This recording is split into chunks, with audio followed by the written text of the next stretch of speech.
Welcome back to Tailor Tales. This is commentary. I am Ary, and I'm really hyped to see what will happen next.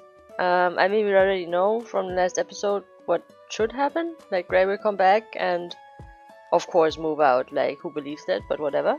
I'm really interested to see like how this will turn around, because like I'm pretty sure he will move in permanently. But who knows? I mean, also like one day to move out is like not much. I mean, okay, he just had a room in the basement, but like, you know, like people are asking for him. They're asking for the basement to see him. So he has a whole business kind of down there. So how is he gonna relocate this in one day? Like, how is he? Is he just really just trying to charm his way into the basement again? Or like, what is his plan here? Is he like just going around to like old gang buddies to be like, hey, can I crash at your place or something? Like, what's? I have no idea what he's thinking right now, and I'm really excited to see how he will turn this around, I guess. Anyway, let's just start. The pitter-patter of the raindrops. Okay, so it's raining. Echo on the boutique windows against a backdrop of heavy grey storm clouds. I let out a sigh as I lean my chin on my hand, propping it up with my elbow on the counter, and stare out at the street, forlornly.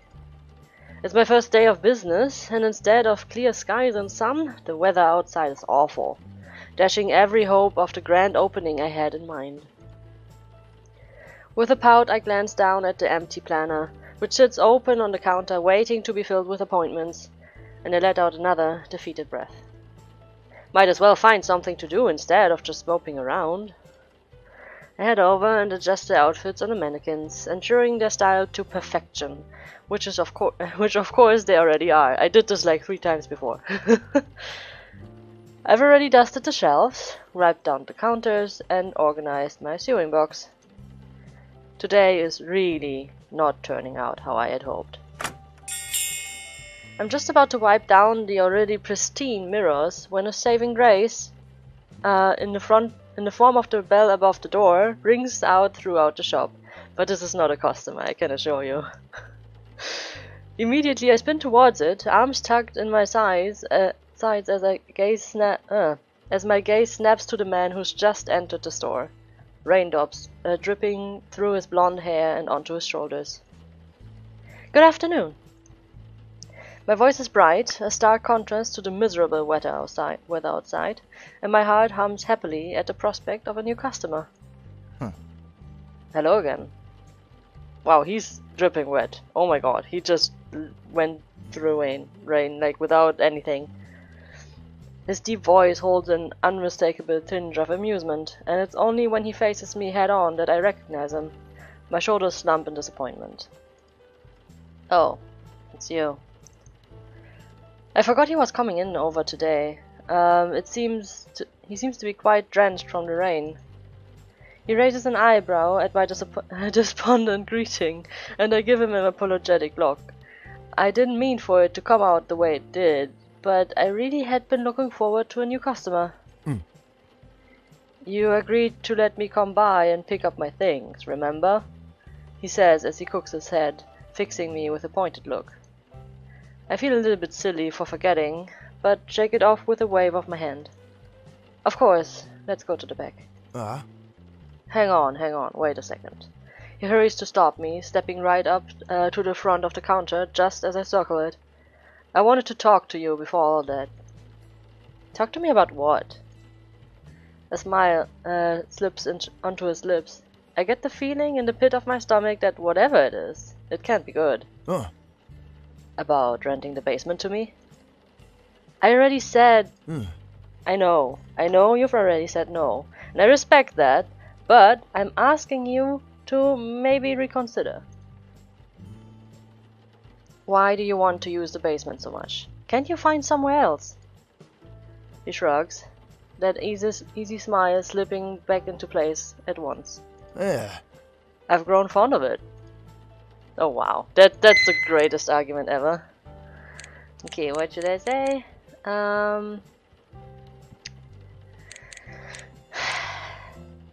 Oh wait, I could suggest you other venues. I mean, okay. I'm sorry, the answer's still no. I could suggest. Oh my god. I could suggest you some other venues. Yes, but I quite like this one, he playfully insists as droplets drip from his hair. I chew on my bottom lip. I'm sorry, but I think it's kind of weird, and I'm not comfortable with this, I admit.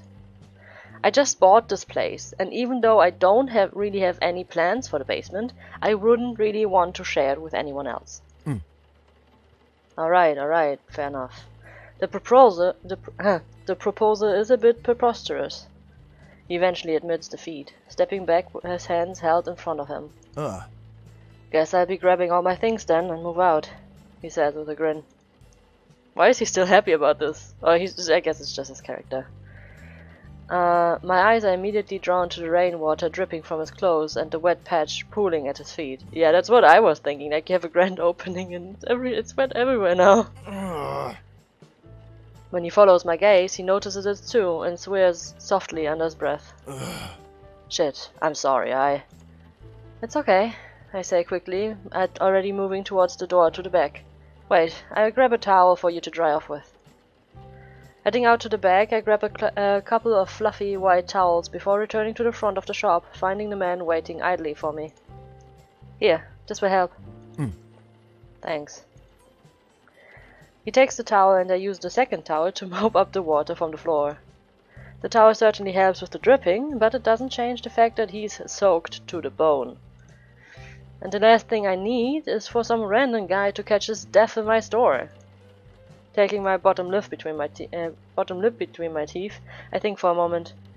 It's really not my problem, but if he's going to be moving stuff through my store, then I should at least make sure he doesn't drip all over the place. You should change into something dry, I suggest. I head over to flick through one of my menswear rackets. Wait, I mean he has his stuff down there. Why don't you let him go to the basement and change? Whatever.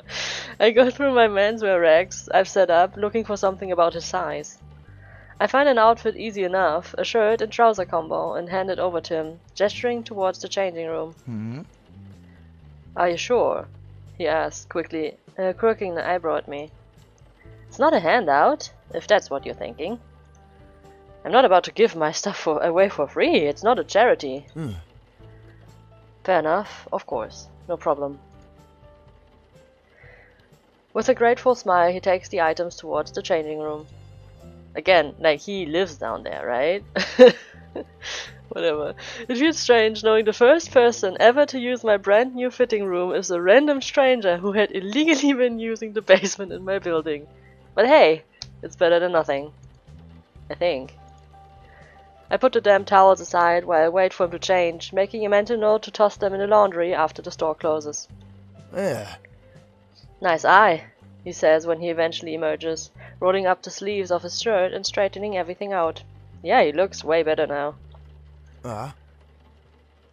The clothes fit like a glove. How much do I owe you for them?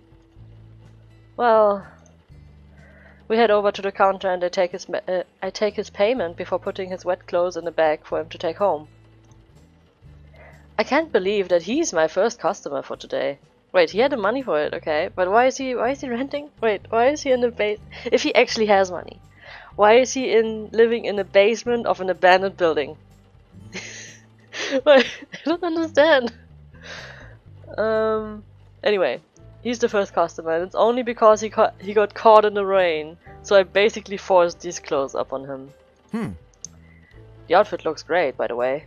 His eyes flick around the store, taking in all its renovated glory. You know, it's pretty cool. It's a pretty cool thing you're doing here.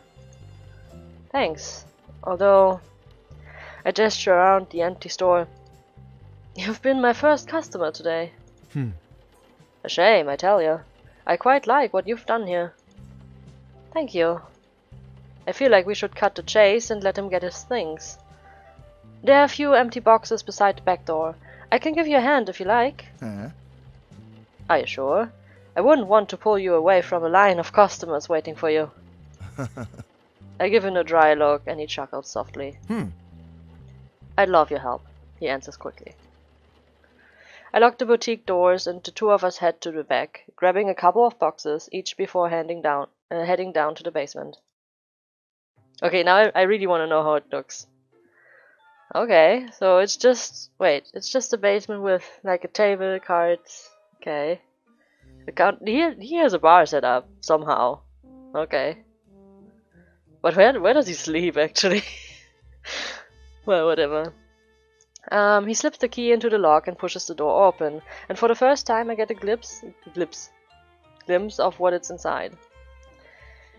It's not far from what I expected at first glance. One large table takes up the majority of the space, with chairs going all around it. There's a makeshift bar, a couple of storage units, and a sofa in the back. So, not only were you using the place illegally, but I suppose you were serving alcohol without a permit too? I questioned him as I head behind the bar, loading the various bottles and tools into a box. It's a private establishment, no permit needed, he explained, scratching the side of his neck sheepishly. So it is illegal. He opens up one of the cupboards to clear it out. I glance at the contents, noticing a few packages of cards among with some colorful looking chips. Is he running a private casino here down here? I suppose he was telling the truth about the board game thing after all. So, what's the game you were playing here again? I casually ask. He turns to me, scratching his cheek. Dragon, then? You forgot the name. No, I'm just a little distracted. Is it hot in here or is it just me? He asks, fanning his face. Wait, what? It is quite humid in the basement, I admit, exhaling a large breath.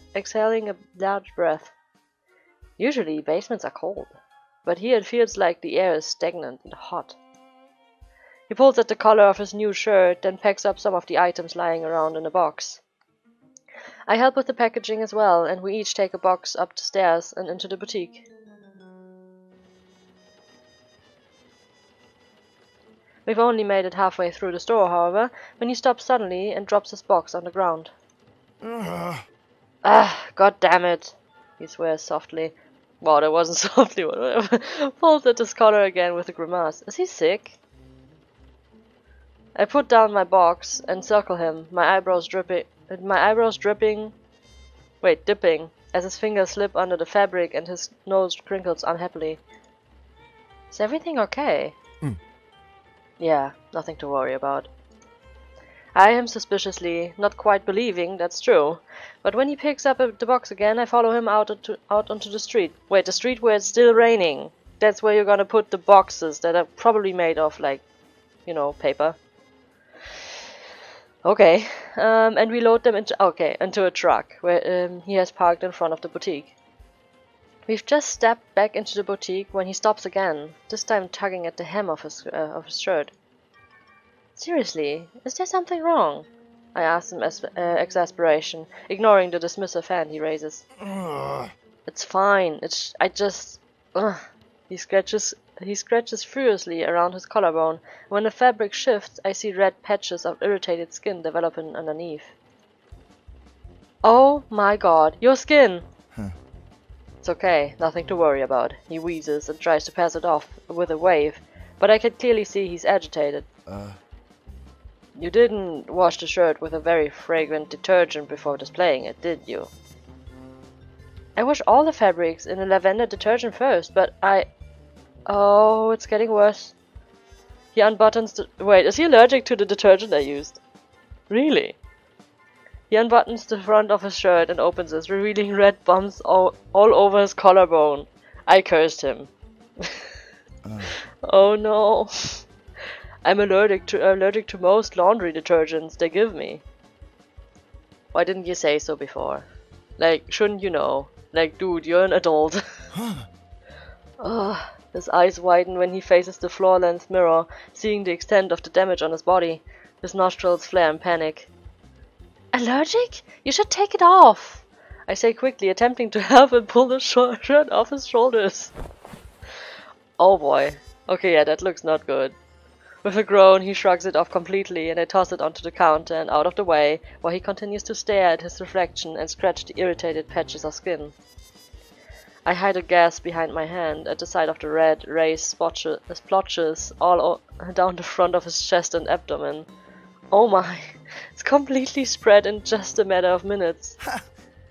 Well, fuck. I can't agree more.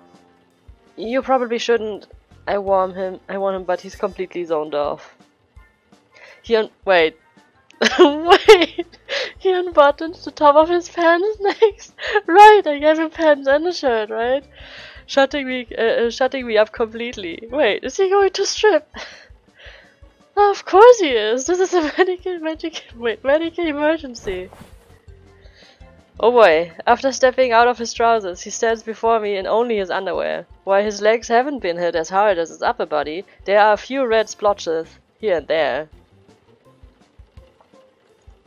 My skin warms as I try to focus on the severity of the situation, rather than the fact that a handsome man is standing half naked in my shop. Yeah, right, like, you have windows, right? Like, imagine someone just walking by, seeing like a man in his underwear just standing in the shop. I mean, I guess it's a good thing it's raining. When Sarah joked that it was about time that I had a naked man in my house, I really didn't think this is what she had in mind. While attempting to keep my eyes from lingering where they shouldn't, I take a small step closer to inspect the marks on his skin. What is it? Some kind of allergic reaction? Hives! He manages to stutter, his eyes drifting back to the mirror. Laundry detergent gives me hives. What are hives? She let me look that up. Nässe-Ausschlag. Okay, interesting. Not nice at all. I would not want that. I curse softly under my breath, knowing I have nothing in my first aid kit that will help with much with that. Instead, I grab his still damp clothes from the bag therein and attempt to hand them over. Wait, hand him? Okay, though he's not paying much attention to me, so I snap my fingers in front of him. There's a hospital nearby. We can go there, I say hurriedly. I dump the clothes in his arms and take my handbag from beneath the counter, making sure I have my cell phone and keys. Dude, like, he's still in his underwear, like, maybe let him, like, put something on? While he stands there being useless, I also find a large umbrella before instructing him to put his wet clothes back on and start moving. Okay. Come on, let's go! Okay, wow, what an opening day. Upon seeing my companion's condition, the receptionist asks him to quickly fill out some details and calls a nurse who helps us through to see one of the doctors right away, much to the relief of both of us. The doctor greets us as we enter the room and introduces himself as Dr. Hansen. Her lips purse a little as she reads the form the nurse has given her, and once she puts the clipboard down, she indicates for him to take a seat on the examination bed. Why am I still here?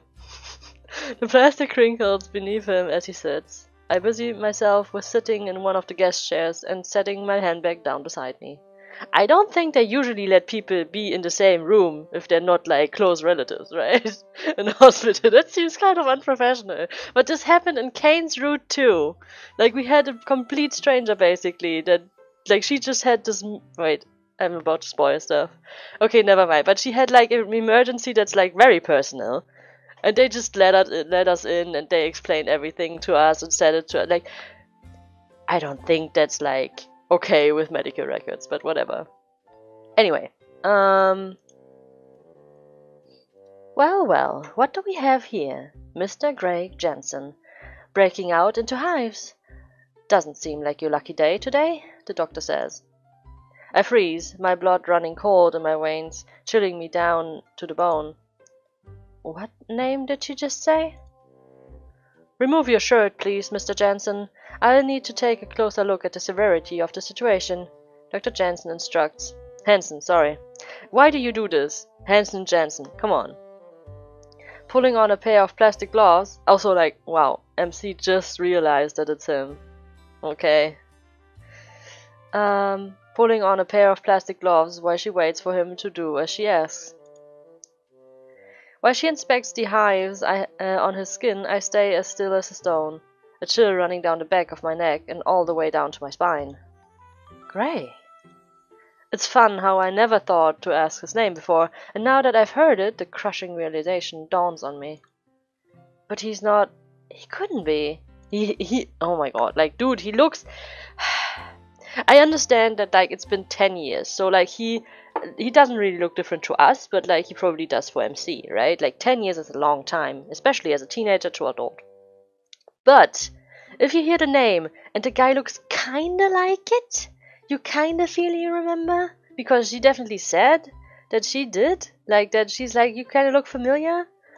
Like, don't question it now. Don't question it now, okay? This is just ridiculous. You're lucky to have such a caring girlfriend to immediately take you to the hospital, even though hives aren't a very life-threatening thing.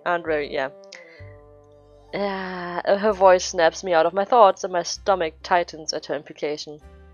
Oh, I'm not... Yes, I'm incredibly lucky. Gray says quickly, his eyes spinning me to my spot in a way that has me sealing my lips tight. Why? Oh, is he trying to protect my shop, maybe? Like, we will get bad press right at the beginning if I don't, right? I had known there was something familiar about him when we first met, hadn't I? Maybe I simply didn't want to see it. I'm going to prescribe you some medicine to take over the next few days. You can collect it from the pharmacy next door if you want to on your way out. I watched silently as Dr. Hansen gives Gray a piece of paper, but I didn't hear anything that happened next over the sound of my heart thundering in my ears. The man I've been with this whole time, who I've let into my shop right beneath my home, and who has repeatedly asked me to rent out my basement, is none other than my former rival? The Phantom. I mean, he's out of high school, right? It's like 10 years ago. My eyes stray over to him from head to toe, trying desperately to figure out why I didn't recognize him before. Yeah, I would like to know that too. His hair has changed. That's the biggest difference. And he has piercings in places he never had before. I mean, that's not gonna change that you recognize him, but whatever. Or maybe he's always had them, but they were well hidden. Wow, so I have no explanation for why. Okay, whatever. Well, I gotta go pick up my meds, and then maybe I can stop scratching like I'm infested with fleas. So I head back. When he speaks to me, I'm still in a state of shock, unable to say a word. I quickly realize that the disappointment is... the disappointment is over. The appointment is over. And I found to pick up my bag from beside me. Huh? Is everything okay? Yeah? I manage to nod as I get to my feet, but still he raises an eyebrow, giving me an inquisitive look. This is like the second time this happened to him. Like a girl he was attracted to, like he says his name, or like his name has been said, and suddenly she's like a deer in headlights. I'm just saying. Wait, did he recognize me? That's the question, right? Anyway. Wait, no, he said like you kind of seem familiar. So he doesn't recognize me either. Okay, this is ridiculous. Wait, but he didn't know my name. And my name wasn't said yet, so maybe he would be the smart one and put one and one together. Instead, whatever. Yeah. Yeah, let's go.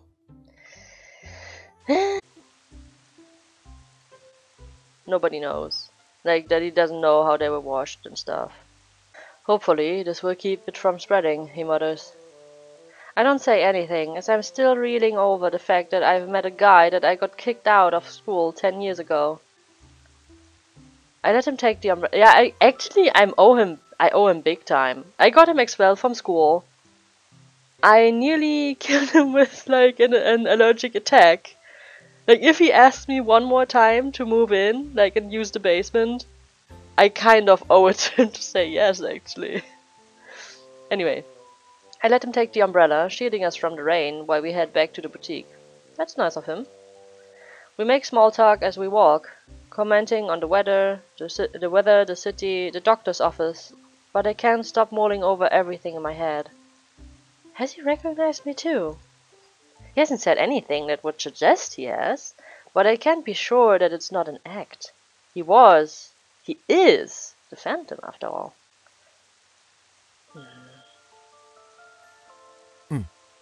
Well, here we are. Wait, did he bring me home even though he had like an allergic attack? Wait, I guess he has to pack the things still. His voice snaps me out of my own thoughts, and I realize we're standing in front of the boutique. Gray runs a hand over his back, over the back of his neck, and gives me a sheepish look. I'm sorry I freaked you out earlier. About the hives. I haven't had a breakout since I was a teenager. It brought back some pretty rough memories. Oh, I feel doubly bad. I don't know what to say. I liked seeing a different side of you, I say before I can stop myself, but immediately know it's the truth. He gives me a grateful smile, as though he's relieved I haven't called him out on his behavior. I mean, the other option was like to say that he was dramatic, but like, dude, if you're like severely allergic, you can be dramatic. It is dramatic. Like, it's not over dramatic, it's like appropriate. That's what I'm saying. Anyway. And I struggle to meet his eyes. To be fair, I'd rather be showing you my other good side instead. He confesses. Not a panicked one. I force a smile at him. That's alright. Your skin does look gnarly, and it would scare me too. Wait, wow, that's so nice of me to say after I'm the one responsible. In an effort to distract myself, I dig through my handbag for the keys to the shop. I've just inserted them into the lock when a thought hits me, and I turn back to him suddenly. Gray. I speak his name for the first time, and when his eyes meet mine, I still can't believe I've never recognized him. I feel now as though I should have recognized those eyes everywhere. Anywhere, sorry. Why didn't you tell the doctor I wasn't your girlfriend? He gives me a crooked grin as though he sees something behind my words that I never intended. Because it wasn't any of her business. Oh. Her eyes lock and the memory floats back to the surface of my mind of a night long ago. One of him in handcuffs as a teenager, being forced into the back of a patrol car, and the consequences that came after. He had been expelled from the Capo High after the incident, and ended up with a pretty nasty criminal record due to the knife they had found on him. I can't stop the guilt that gnaws in my inside, and knowing that I was the one who had called the police there in the first place. Knowing that the whole thing had been my fault, an overwhelming sense of guilt settles in the pit of my stomach. I had left it all behind, but I can't change the past. I did screw up his school life by getting him arrested. I know that I can never let him find out who I truly am. Okay, I'm not sure about that. You could just, like, you know, retribute or something, like... But there's at least one thing I can do to begin to make amends for what I've done. Yeah, you could also tell him. And, like, you know, maybe he could tell you what you could do to make up for it. But, okay. About the basement. I've changed my mind. I rent it out to you. His face lights up in an instant, an overjoyed smile curving his lips. It immediately lessens the weight hanging over my shoulders. Really? Yes, really. I chuckle at his reaction, finding it cute how excited he seems to be to have his board game space back again. Yeah, I don't think he's playing board games down there, or like that's like not the main topic. He stops and cocks an eyebrow at me, his lips pulling into a tight line that makes a thread of worry worm itself through my stomach. What made you change your mind? You don't seem so bad after all. Way to go to lie. With a chuckle he nods as his head at me, accepting the excuse, and I invite him inside the shop once more. We settle on an acceptable price for rent, and I agree to draw up a contract for him to sign the next time he's here. Oh. I never got your name, by the way, he says, and I realize that's true. He has absolutely no idea what my name is. I almost want to blurt out a fake name, but then again, he might have already spotted my real name on a business card in the boutique. I bite down my lip and hesitantly begin to speak. Like, just say it. Like, dude, don't... Whatever, I'm a different kind of person as this MC, I guess. It's Ary, I say, cautiously. Even if he does remember me, at the very least, he won't be able to connect me to Kitsune. Huh.